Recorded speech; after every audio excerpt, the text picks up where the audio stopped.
Bonjour à tous, je vous remercie beaucoup d'être là. Je m'appelle Marianne Pedinotti-Castel et je vais vous présenter aujourd'hui un article qui a été écrit conjointement avec Miguel Fernandez Astudillo, Pierre-Olivier Pinault et Ben Amor.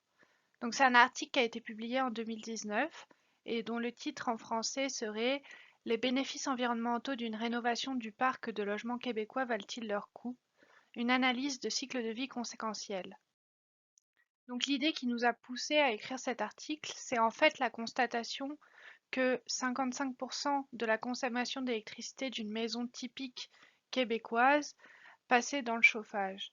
Et ensuite, seconde constatation, c'est que, étant au Québec et ayant des hivers relativement froids, la majorité de cette consommation de chauffage allait se dérouler pendant les mois d'hiver.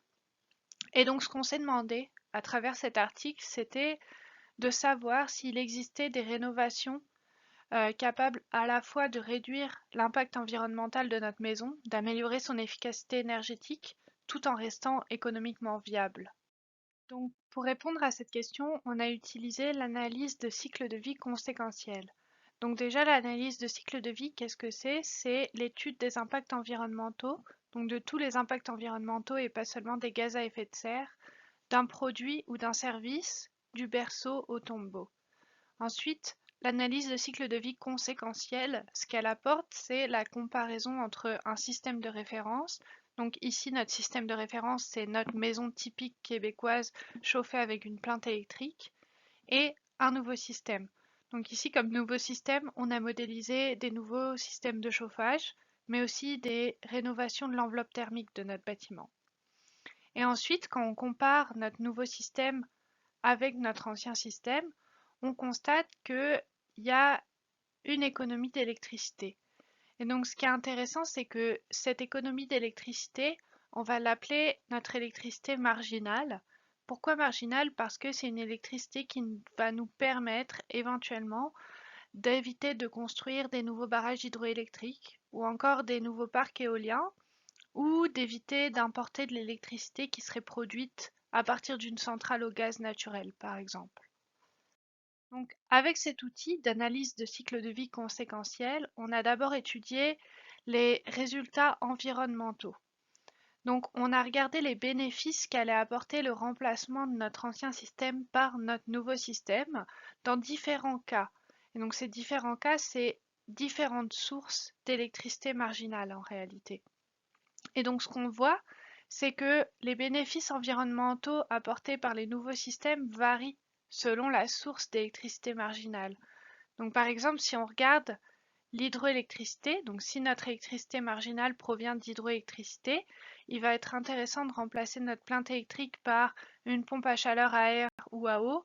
Il va être intéressant de rénover notre enveloppe thermique. Par contre, il ne va pas forcément être intéressant de remplacer notre plainte par une fournaise à gaz ou un poêle à bois.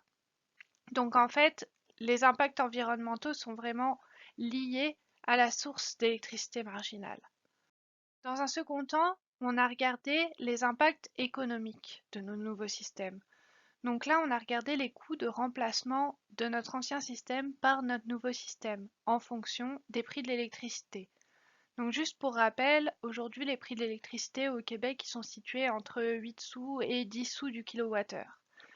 Puis ce qu'on constate, c'est qu'on a vraiment deux systèmes qui se distinguent, qui sont déjà rentables au prix d'électricité aujourd'hui, et c'est la pompe à chaleur à air et la combinaison pompe à chaleur à air plus rénovation de l'enveloppe thermique.